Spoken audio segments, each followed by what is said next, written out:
বাপরে বাপ বৌমা তুমি আমারে ছাইড়া দাও কই নিয়ে খাইছে আর শরীর বানাইছে তার ভিতর আমার দম বন্ধ হয়ে যাচ্ছে বাবা বাজান আমি তোর মা আমি তোর পায়ে পড়ি বাজান তুই আমারে আগে দেখো কেউ আসছে কিনা তাড়াতাড়ি চল ছাইড়া দে বাজান আল্লাহ আল্লাহ বাঁচাও পানি পানি পানি পানি পানি পানি পানি পানি পানি পানি পানি বাপরে বাপ কি একটা পরিশ্রম হলো বলো। এবার থেকে এই বাড়িতে আমরা একটু শান্তিতে থাকবো। এই বাড়িতে আর কোনো অসুস্থ রোগী নাই যার পিছনে সারা দিন ছোটাছুটি করতে হবে, অযথা টাকা খরচ করতে হবে। তবে আজকের পর থেকে তোমার উপর আমার প্রাউড ফিল হচ্ছে। তুমি এতদিনে একটা কাজের মতো কাজ করেছো। একদম ঠিক কথাই বলছো। আরে আমি কি তোমার কথা ফালাইতে পারি? বইয়ের কথা আগে নাকি মা আগে? আজকের পর থেকে তোমার প্রতি কিন্তু আমার ভালোবাসা আরো বেড়ে যাবে। তোমাকে নিয়ে আমার গর্ব হবে। আরে হ্যাঁ, তুমি আমার 10টা না 5টা না একটা মাত্র বউ, আমি কি তোমার কথা ফেলতে পারি? তোমার মতো স্বামী যেন বাংলার প্রত্যেকটা ঘরে ঘরে হয়। আমার লক্ষ্মী সোনা স্বামী। শোনো না, আমার বাইরে থেকে তাকিয়ে দেখো, কি ডাইনি ডাইনি আমার সময় আমাকে অভিশাপ দিয়েছে। দেখো, কখনো কি দেখেছো যে শকুনের দোয়ায় গরু মরেছে? আচ্ছা কথা বল। হ্যালো, আপনি কি বলছেন? হ্যাঁ বলছি। ভাই আমি আপনার শেয়ারের ফার্ম থেকে বলছি। আপনার যতগুলো শেয়ার ছিল সবগুলো ফল করেছে, একটা টাকাও সামনে ভালো হয়েছে। আপনার শেয়ারের ফলটাকে আপনি তুলতে পারেন। কি মানে কি বলছেন আপনি? আমি যা বলছি আপনি শুনতে পেয়েছেন। আপনি আমাদের এই ফার্মের মধ্যে যে যতগুলো টাকা ইউজ করেছিলেন সবগুলো টাকা ফল করেছে, আপনার টাকা শেয়ার পাবেন। এইটা কি হইলো? হায় আল্লাহ! এই কি হয়েছে? আরে আমি যে শেয়ার মার্কেটে 5 কোটি টাকা লাগাইছি সব টাকা নাকি ফল করছে। হায় আল্লাহ, সর্বনাশ! আমি তখন পথে বসে গেলাম, এটা কি হয়ে গেল? হায় হায়, কি বলতেছো এসব? এইটা তো খুবই খারাপ সংবাদ। আচ্ছা শোনো না, তুমি এইভাবে ভাঙা পড়ো না। তুমি তো ওই যে জাহাজে শিপমেন্টের জন্য 5 কোটি না কত কোটি টাকা লাগিয়েছো না? হ্যাঁ, ওটা তো আছে, সমস্যা কি? তুমি তো ভালো কথা বলছো। 6টা জাহাজ, 6টা জাহাজে যে পরিমাণ মাল আছে এইগুলা বিক্রি করেও টাকাটা পোষায় নিতে পারবো, রিকভারি করতে পারবো, কোনো সমস্যা নাই। সেইটাই। শোনো, ব্যবসা করতে গেলে লাভ লস এটা হবেই, এটা তো মেনে নিয়েই চলতে হবে, এটা তো জীবন, তাই না? টেনশন করো না, যা হবার সেটা হয়েছে, বাদ। আমার ফোন আসছে। আচ্ছা রিসিভ করে দেখো কে কল দিছে।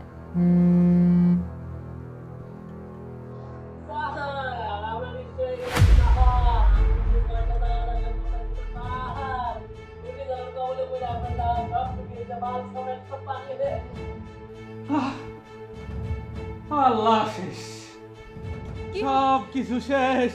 কি হয়েছে? আর হইল না, যে 5টা জাহাজ আসার কথা ছিল সেটা নাকি ঘূর্ণিঝড়ে সব কিছু সাগরের মধ্যে ডুইবা গেছে রে। আমার সব কিছু শেষ হয়ে গেল রে, আমি তো নিঃশ্বাস হয়ে গেলাম। কি বলতেছো এসব? কি হইতাছে এসব? হ্যাঁ, আমাদের সঙ্গে কার নজর পড়ছে তোমার উপরে? আমি তো কিছুই বুঝতেছি না। কি হইতেছে আমিও তো কিছুই বুঝতেছি না। এতগুলা টাকা ঋণ করছি ব্যাংক থেকে, এখন তো মনে হইতেছে আমার যে বাড়ি গাড়ি আছে সবকিছু ডিনারে উঠে যাবো। এই টাকা শোধ করতে গেলে আমি তো একদম শেষ হয়ে যাবো। কি পাগলের মতো বলতেছো? সবকিছু যদি নিলাম হয়ে যায় তাহলে আমরা কই যাবো? হ্যাঁ, এই ধরনের কথা বললো না তো। তুমি তুমি তো শিক্ষিত মানুষ, তুমি অন্য কিছু করবা, তোমার তো ট্যালেন্ট আছে, সমস্যা কি? তো তোমার শিক্ষিত আদাগুলা টাকা চলে গেল, আমার কি মাথা ঠিক আছে? আমার তো সব শেষ হয়ে গেল, আমি কি করি? আল্লাহ গো, আল্লাহ বাঁচাও। তুমি এভাবে কান্না করো না তো, এভাবে ভাঙা পড়ো না। যা হবার সেটা তো হয়েই গেছে, এখন আর কি করার বলো তো? দেখো, আমার মনে হইতেছে কি জানো, আমার মায়ের যেভাবে নির্যাতন করে বাড়ি থেকে বাইরে করে ওই জঙ্গলের মধ্যে ফালাই রাইকে আসছি, আমার মায়ের অভিশাপটা মনে হয় আমার লাইকে গেছে। যার জন্যই আমার এত অনেক বড় বড় ক্ষতি হয়ে গেল। আমি কি ভুল করলাম? আরে চুপ করো তো, কি আজের কথা বলতেছো? ওরকমটা কিছুই হয়নি, তুমি বাদ দাও, যেটা হবার হয়েছে। আমারও খুব খারাপ লাগতেছে, কান্নাকাটি করো না, এইটাই আমাকে কপালে ছিল, মাইনা নাও। তুমি এইভাবে ভাঙে পড়ো না তো। আমার তো সব শেষ হয়ে গেল। এটা কার বাড়িতে নিয়ে আসলা? উর্মি, আজকের পর থেকে আমাদের এই বাড়িতেই থাকতে হবে। কি, এই বাড়িতে আজকের পর থেকে থাকতে হবে? হ্যাঁ, কিছুই করার নেই। তুমি তো জানোই আমাদের সব কিছুই শেষ হয়ে গিয়েছে, আর যার জন্যই আজকের পর থেকে এই বাড়িতেই আমাদের থাকতে হবে। কি ছিলাম আর কোন জায়গায় আইসা দাঁড়াইছি, যে মানুষটা কিনা এসি ছাড়া ঘুমাইতে পারতো না, গাড়ি ছাড়া চলাফেরা করতে পারতো না, আর সেই মানুষটা কিনা এই টিনের ভাঙা বাড়িতে থাকবে। জীবনটা কত অদ্ভুত, তাই না বলো? একদম ঠিক কথাই বলছো। আসলে যেদিন থেকে মায়ের বাড়ি থেকে বাইর করে দিছি, বস্তায় ভরে জঙ্গলের মধ্যে ফালাই দিলাম, সেদিন থেকে আমাদের সমস্ত সুখ আমাদের কপাল ছেড়ে চলে গেছে। আসলে আমাদের মনে হয় এইটাই আমাকে ভাগ্যের লিখন ছিল, আর এইটাই হয়েছে। এখন আমাদের আর কিচ্ছু করার নাই, সব কিছু অ্যাডজাস্ট করে নিতে শিখো। আজকের পর থেকে আমাদের এই বাড়িতেই থাকা লাগবে। থাকা তো লাগবেই, কারণ সব কিছু তো আমরা শেষ করে ফেলাইছি, এখন আমরা নিঃস্ব হয়ে গেছি। এই জন্যই মানুষ বলে সম্পদ থাকলে সবসময় অহংকার করা ঠিক না।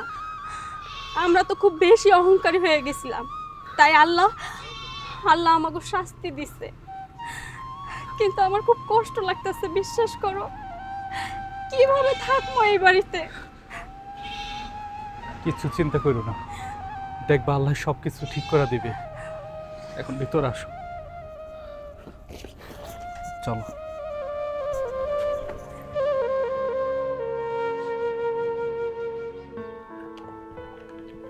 আপনার পেপারস আমি দেখলাম, আপনার রেজাল্ট তো খুব ভালো, অনার্স মাস্টার্স দুইটার সিজিপিএও খুব ভালো।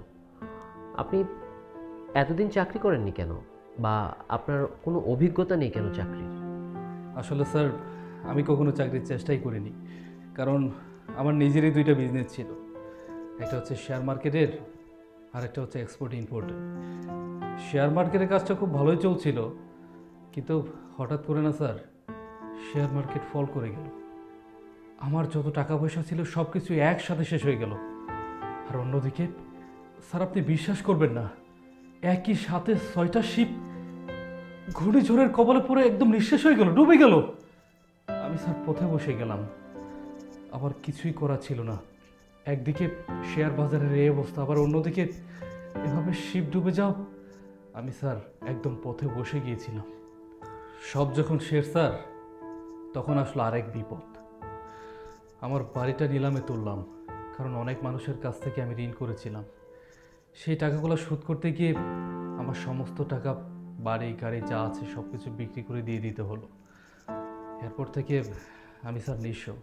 অনেক জায়গায় চাকরির চেষ্টাও করেছি, কিন্তু কোথাও হচ্ছে না। স্যার জানেন তো, এখনকার যে যুগ, মামা খালু টাকা পয়সা ছাড়া স্যার কেউ কাউকে চাকরি দিতে চায় না। আর যার জন্যই স্যার আমার একটা চাকরি হয়নি। ও আচ্ছা, সো স্যাড। আপনি যেহেতু নিজের প্রতিষ্ঠান চালিয়েছেন, আর আমারও এখানে শিপমেন্ট আসে অনেকগুলো, তাছাড়া আমার নিজেরও এক্সপোর্ট ইম্পোর্টের জন্য একজন এফিশিয়েন্ট লোক দরকার। আই থিঙ্ক যেহেতু আপনি আপনার নিজের বিজনেস চালিয়েছেন একসময় এই রিলেটেড, আমার যে ভ্যাকেন্সিটা আছে সেটার জন্য আপনি পারফেক্ট।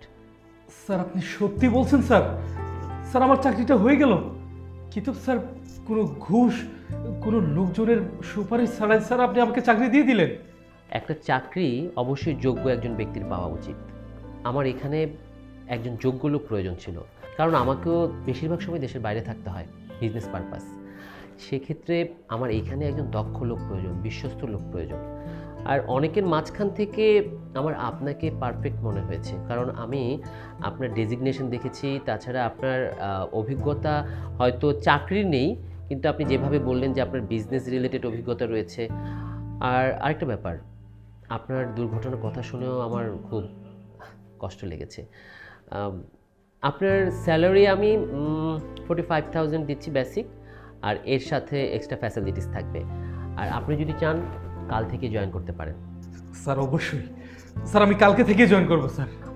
হ্যাঁ, কাল থেকেই। আপনি যাওয়ার সময় রিসেপশন থেকে অ্যাপয়েন্টমেন্ট লেটারটা নিয়ে যাবেন। Thank you sir. স্যার আপনাকে অসংখ্য ধন্যবাদ স্যার। স্যার আপনি যে আমার কী উপকার করলেন স্যার, আমি আপনাকে বলে বোঝাতে পারবো না। ইউ আর মোস্ট ওয়েলকাম, আপনি আসতে পারেন। এই যে আপনার পেপারসগুলো রিসেপশনে জমা দিয়ে অ্যাপয়েন্টমেন্ট লেটারটা নিয়ে যাবেন। Okay sir. স্যার আমি যাচ্ছি স্যার, আসসালামু আলাইকুম। উর্মি, আরে কোথায় তুমি? আমি কল পারে। আচ্ছা ঠিক আছে, এখানে থাকো, আমি আসতেছি। আরে তুমি এইখানে কল চাপতেছো, একটা খুশির খবর আছে। এই দুর্দিনে আবার খুশির খবর কি গো? আরে আমার চাকরিটা তো হয়ে গেছে, বস বলছে আগামীকালকে আমি জয়েন করবো। আর শোনো, স্যালারি কিন্তু অনেক টাকা। হ্যাঁ কো কি সত্যি তোমার চাকরি হইছে? যাক, খুব ভালো হইছে। এতদিন আমরা খুব কষ্ট করছি, তুমিও তো চাকরির জন্য এই অফিসে সেই অফিসে অনেক ছোটাছুটি করছো, কিছুতেই তো চাকরি পাও নাই। অবশেষে যেহেতু আল্লাহ একটা চাকরি জোটাই দিছে, আমাদের সমস্ত কষ্ট দূর হয়ে যাইব। আমরা আমরা আবার শূন্য থেকে শুরু করবো, আমাকে সব কিছু আবার ঠিক করে ফেলামু। তুমি চাকরি করবা, তুমি প্রমোশন পাবা, তখন আমরা আবার বাড়ি গাড়ি সব কিছু করবো, তাই না কো? একদম ঠিক কথাই তো বলছো, কিন্তু দেখো আমাদের আজকের এই খুশির দিনে যদি মাই থাকতো তাহলে কতই না খুশি হইতো। সত্যি আমরা যে কি থেকে কি করলাম, আজকে আমাকে মাঝে মা নাই। বাদ দাও না, এই খুশির দিনে আর মার কথা মনে করো না, তাইলে তুমি আরো কষ্ট পাবা। আমরা তো মারে মাইরাই ফেলাইছি, আমরা তো অন্যায় করছি, আমরা পাপ করছি, সেই পাপের সাজা এতদিন যাবৎ ভোগ করছি। আল্লাহ আমাকে পাপের সাজা দিছে। এখন যেহেতু আমরা একটা সুখের মুখ দেখছি, ওই সব কিছু ভুইলা যাই না। তুমি সব কিছু ভুইলা যাও, আর কষ্ট পাইও না, শুধু নামাজ পড়বা আর আল্লাহর কাছে দোয়া করবা। ঠিকই বলছো, এছাড়া তো আমাদের আর করার কিচ্ছু নাই। আল্লাহর কাছে দোয়া করি আম্মা যা এখানে থাকুক, যেন ভালো থাকে। আচ্ছা ঠিক আছে, সব কিছুই ভুলে গেলাম, কিন্তু এইবার থেকে তোমার সমস্ত ইচ্ছা পূরণ করবো আমি, কারণ এখন আমি কিন্তু চাকরিজীবী, অনেক টাকা স্যালারি পাবো। তোমার যখন যেটা লাগবো আমারে বলবা, আমি সাথে সাথে নিয়ে এসে দিব। তাইলে এক কাজ করো, আগে এই টিউবওয়েলটা আমারে ঠিক করে দাও, নষ্ট হয়ে গেছে, এটা সাইপা সাইপা আর পানি ভরতে পারতাছি না। বুঝতে পারছি আমার লক্ষ্মী বউ অনেক কষ্ট করতেছে, টিউবওয়েলই রাখবো না, কেমন হয় একটা মডার বসায় দিব, তুমি শুধু চাপ দিবা আর পানি উঠবো। তাইলে তো খুব ভালো হইছে, যেহেতু একটা ভালো খবর দিছো, তোমারে আমি একটু মিষ্টি মুখ করাই। চলো ঠিক আছে। স্যার থাইল্যান্ড থেকে যে কার্গোগুলো আসার কথা ছিল সব এসে পৌঁছেছে। এখানে সব ফাইল আমি রেডি করে রেখেছি স্যার, আপনি সাইনটা করে দিলে আমি কার্গোগুলো রিসিভ করতে পারবো। Any sir file. ঠিক আছে, আপনার সাইন আমি করব, কিন্তু তার আগে আপনাকে আমি কিছু কথা বলি। মিস্টার লিটু, আপনার কাজে আমি খুব ইমপ্রেসড। আপনি আমার কোম্পানিটিকে আপনার নিজের কোম্পানি মনে করে খুব ভালোভাবে কাজ করছেন। এতটা এফিশিয়েন্টলি কাজ করবেন আমি ধারণাও করিনি। আপনারা আগে যিনি ছিলেন তিনি এতটা এফিশিয়েন্ট ছিল না। এই যে আমি মাঝে মাঝে অফিসে থাকি না, দেশের বাইরে থাকি, তখন কিন্তু আপনি দুর্দান্ত কাজ করেন। আর তাই আমি চাচ্ছি আপনি আমার বাসায় কালকে দাওয়াত গ্রহণ করুন, আমার সাথে দুপুরে খাওয়া দাওয়া করবেন। কি বলছেন স্যার, আপনি আমাকে দাওয়াত দিচ্ছেন? আপনার বাসায় আমি যাব? হ্যাঁ, আমার বাসায়, তাতে কি হয়েছে? শুনুন, আমার কাছে মালিক এবং কোম্পানির এমপ্লয়ি এটা কোনো বড় বিষয় নয়। বড় বিষয় হচ্ছে কি কতটুকু ভালো পারফরমেন্স করছে। আর তাছাড়া মালিক শ্রমিকের সম্পর্কটা হওয়া উচিত ভাইয়ের মতো। আপনি আমার কলিগ, আপনি আমার স্টাফ, মানেই যে আপনি আমার কাছ থেকে অনেক দূরের কেউ হবেন তা কিন্তু নয়। তাছাড়া আপনি বয়সে আমার ছোটো ভাইয়ের মতো হবেন, আর আপনি আমার কোম্পানিটাকে যেভাবে আগলে রেখেছেন আমার উচিত আপনার জন্য আরও বেশি কিছু করা। তাই আমি চাইছি কালকে আপনি আমার সাথে একসাথে খাওয়া দাওয়া করবেন, ঠিক আছে? আর হ্যাঁ, মিসেসকে সাথে আনতে ভুলবেন না কিন্তু। আমি স্পেশালি আপনার মিসেসকেও দাওয়াত দিলাম। স্যার অবশ্যই, কেন নয়, আপনি যেখানে বলেছেন আমরা অবশ্যই আসবো স্যার। স্যার ফাইলগুলোতে যদি সাইন করে দিতেন। আপনি সব কথার মাঝেও অফিসের ব্যাপারটা একটুও ভুলেন না। কোথায় সাইন করতে হবে দিন। স্যার এই যে এই পাশটাই। ওকে ওকে। এই যে লও লুঙ্গি আর গামছা, টিউবওয়েল পারে যাইয়া গোসল করে আসো। অফিস থেকে যেহেতু আইছো আমি তোমার খাবার বাড়তাছি। ঠিক আছে, কিন্তু একটা কথা, আমাকে বস অনেক ভালো, আমাকে কালকের জন্য দাওয়াত দিছে, তোমাকেও সাথে নিয়ে যাইতে বলছে। কি বলতেছো? আমারও দাওয়াত দিছে? হ্যাঁ চলো আমরা দুইজনে মিলা কালকে যে দাওয়াতটা খাই আসি। তা তো জামু, কিন্তু তোমার বসের কথা শুনে মনে হইল সে মনে হয় অনেক ভালো মানুষ না? হ্যাঁ ঠিকই বলছো, বস অনেক কেয়ার করে আমার, অনেক ভালোবাসে। তাইলে তো তোমার বসরে দেখার জন্য হইলো আমি তার বাসায় যাবো। ঠিক আছে যাও তুমি তাড়াতাড়ি গিয়ে গোসল করে আসো। আচ্ছা। স্যার আপনার প্রশংসা ওর কাছে অনেক শুনছি, আসলেই মানুষটা আপনার অনেক ভালো। আমি লিটু সাহেবের স্যার হতে পারি, আপনার ভাই ভাইয়ের মতো আপনাকে ভাইয়াই বলবেন। কি যে বলেন না। আচ্ছা আপনার বাসায় কে কে আছে স্যার? আমার বাসায় আমার মা, আমার স্ত্রী, আমাদের এই তিনজনেরই সংসার। আমরা তো ঢাকায় ছিলাম, পরবর্তীতে একটু নিরিবিলিতে থাকার জন্য আর আমি আমার প্রজেক্টগুলো সব ঢাকার বাইরে শিফট করেছি। দ্যাটস ওয়াই আমাকে আপনারা এখানে দেখছেন। বাসায় তেমন কেউ নেই, মা, আমি আর আমার স্ত্রী ছাড়া। আর বাই দ্য ওয়ে লিটু সাহেব, আপনার ফ্যামিলিতে কে কে আছে? স্যার আসলে আমি যখন ছোট আমার বাবা তখনই মারা যায়, কিন্তু আমার মা সেও কিছুদিন আগে মারা গিয়েছে। Very sad. আসলে আমি তো জানতাম না। এই না তোমরা সবাই মিলে চা খাও। খাবার রেডি করেছো? আমি তো বুয়াকে বলেছি খাবার দিয়ে দিতে, মা তো কেমন সেটা জানেন, বলছে না আমিই খাবার দিব। মায়ের এটা একটা অভ্যেস, বাড়িতে কোনো মেহমান এলে সবসময় মাই রান্না করে। চাটা নিন, চাটা নিন ভাবি। ধন্যবাদ। তবে আপনার মিসেসও কিন্তু অনেক ভালো।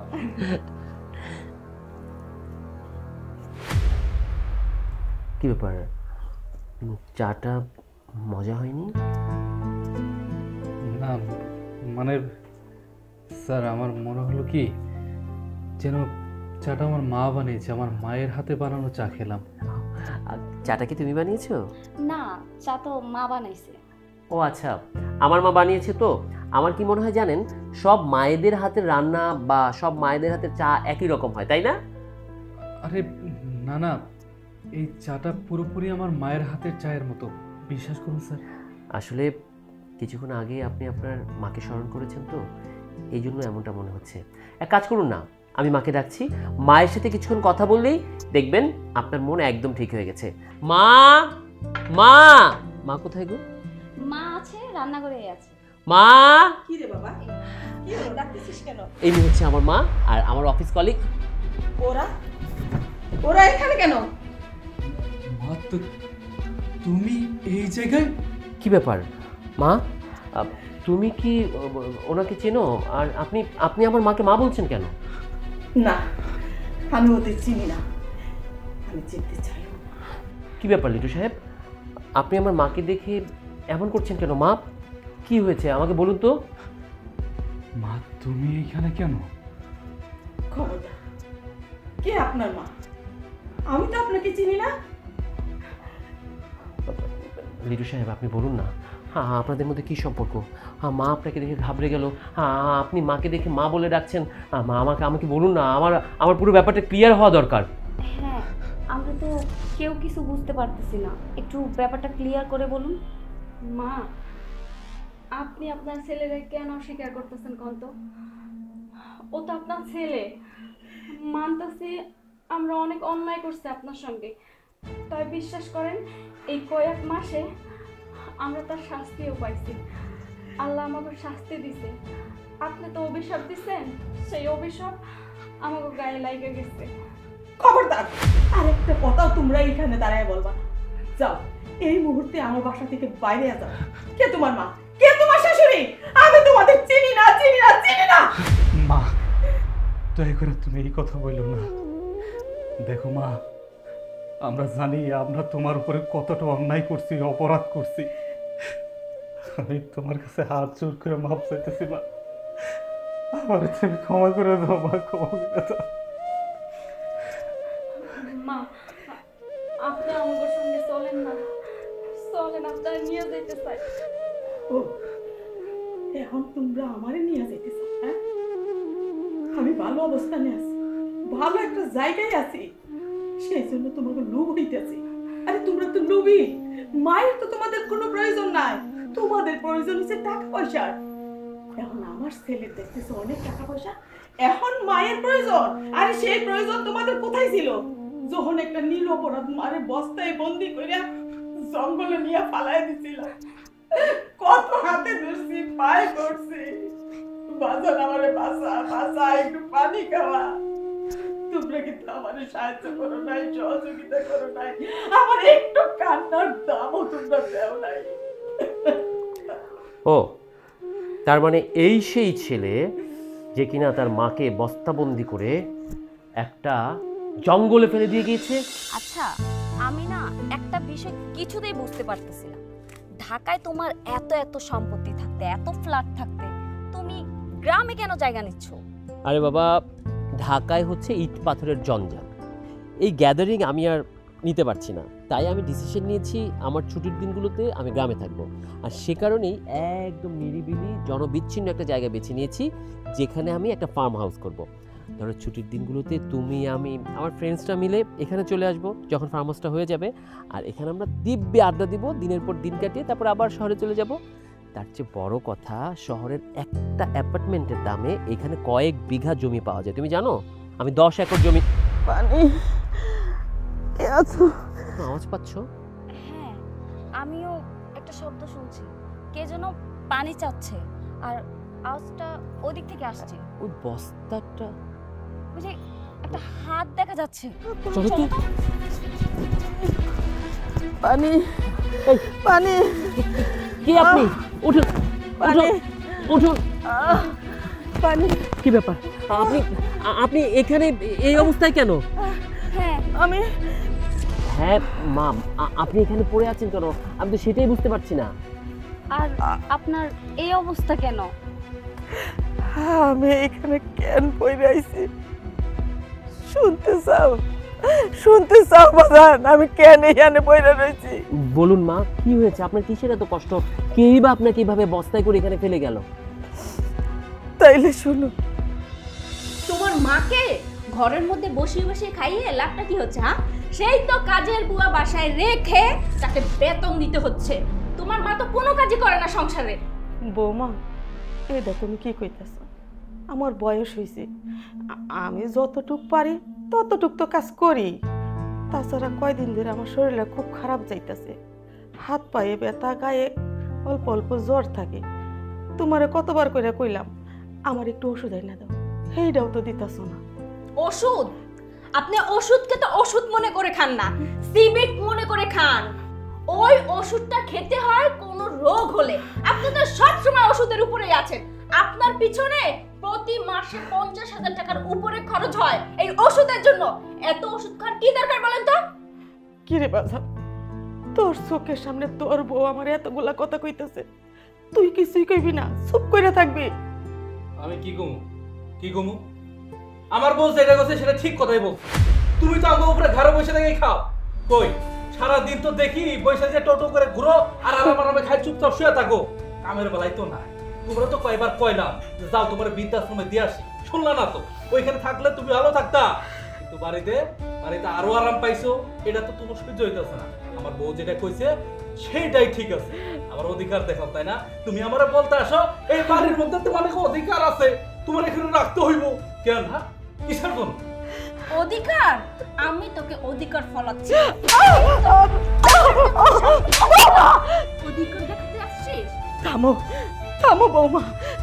বাজান, তুই তোর বউরে সময় আছে এখনো ফেরা, তা না হইলে মায়ের উপর হাত তোলার পাপে তোরা পুইরা চইলা শেষ হয়ে যাবি।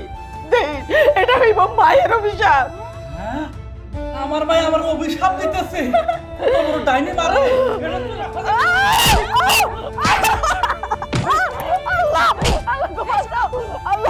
মারলে হবে না, এই মারলে শিক্ষা পাবে না। তুমি এক কাজ করো, বস্তা নিয়ে আসো, এরে অনেক দূরে ফালাই দিয়ে আসো। তুই অধিকার দেখাস, হ্যাঁ? এই, আমাদের উপর অধিকার দেখাস, অধিকার দেখাস, অধিকার ধরো। বুড়ির বাচ্চা অধিকার দে।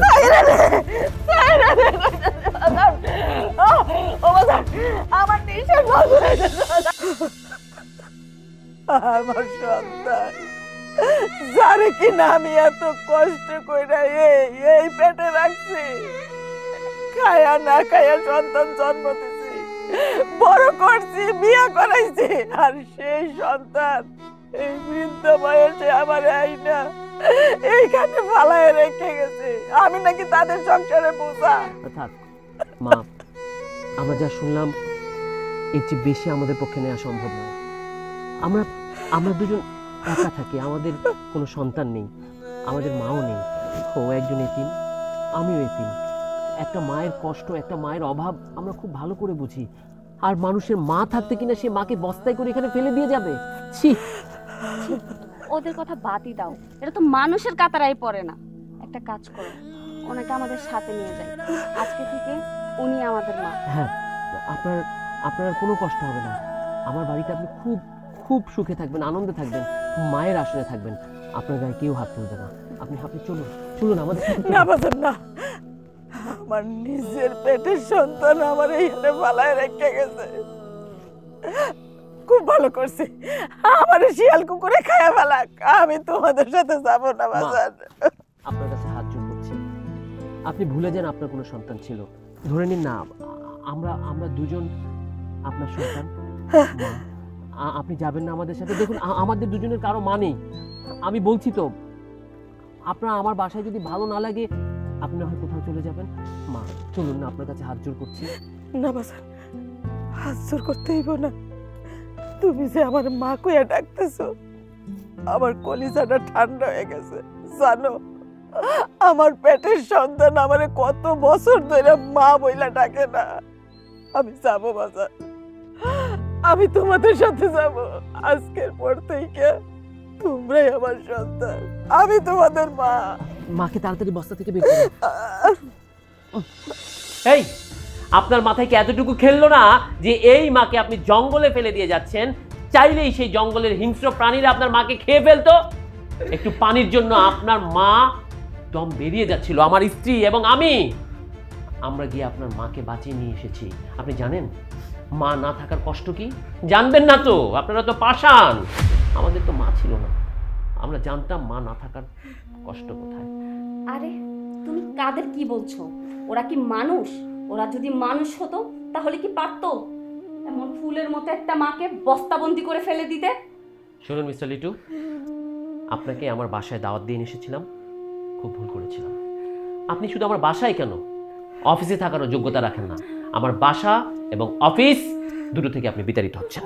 স্যার, দয়া করে এই কথা বলবেন না। বিশ্বাস করেন, আমার স্বামীর কোনো দোষ ছিল না, সমস্ত দোষ আমার ছিল।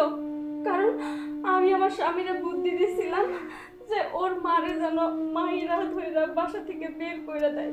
যখন বের করতে পারি নাই, তখন বস্তার মধ্যে ভইরা তারে জঙ্গলের মধ্যে ফালাই দিছি। সবটা আমার বুদ্ধি। আসলে আমার মতন বউ যে সংসারে থাকবে, ওই সংসারের মায়েরা শাশুড়িরা কোনোদিনও ভালো থাকবে না, কখনো ভালো থাকতে পারবে না। মা আপনি আমাকে দুইজনকে মাফ করে দেন। আর যদি পারেন আপনি যে অভিশাপটা দিয়েছেন সেটা তুইলা নেন। আপনার অভিশাপের জন্য আমরা ভালো থাকতে পারতেছি না। জানেন মা, আপনারে যখন আমরা জঙ্গলে ফালাই দিয়ে আইছি, তারপর থেকে আমাকে সবকিছু শেষ হয়ে গেছে। আমরা নিঃস্ব হয়ে গেছি। এখন আমরা আর ওই রাজপ্রাসাদে থাকি না, আমরা ছোট্ট একটা বাসায় থাকি, আর আপনার ছেলে সামান্য একটা বেতনে চাকরি করে। আপনি যদি ক্ষমা না করেন তাইলে ওইটাও করতে পারবেন। আমরা না খেয়ে মইরা যাবো মা, মাফ করে দেন মা আমাকে।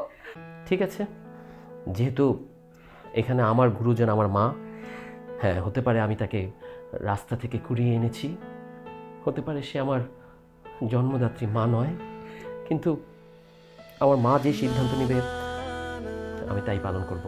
মা যা বলবে তাই হবে। দেখ বাবা, অভিশাপ কাউরে দিতে হয় না, অভিশাপ এমনি এমনি আসে। ভুল ওরা করছে, তুই আর আমি ভুল করতে পারি না। ওরে চাকরি থেকে বের করা যায়, তবে একটা কথা, এই মুহূর্তে ওদেরকে এই বাসা থেকে বের করে দে, আমার চোখের সামনে থেকে বের করে দে। মিস্টার লিটু, আমার মা যেহেতু বলেছে আপনার চাকরিটা বহাল থাকবে, আগের মতোই বেতন পাবেন, সব ফ্যাসিলিটিস পাবেন, কিন্তু আমার মা কিন্তু চায় না আপনি এইখানে দাঁড়িয়ে থাকেন। আমার মায়ের কথার এক চুলও আমার নামে করতে পারবো না। আপনি আপনার স্ত্রীকে নিয়ে এখান থেকে এই মুহূর্তে বেরিয়ে যান, বেরিয়ে যান।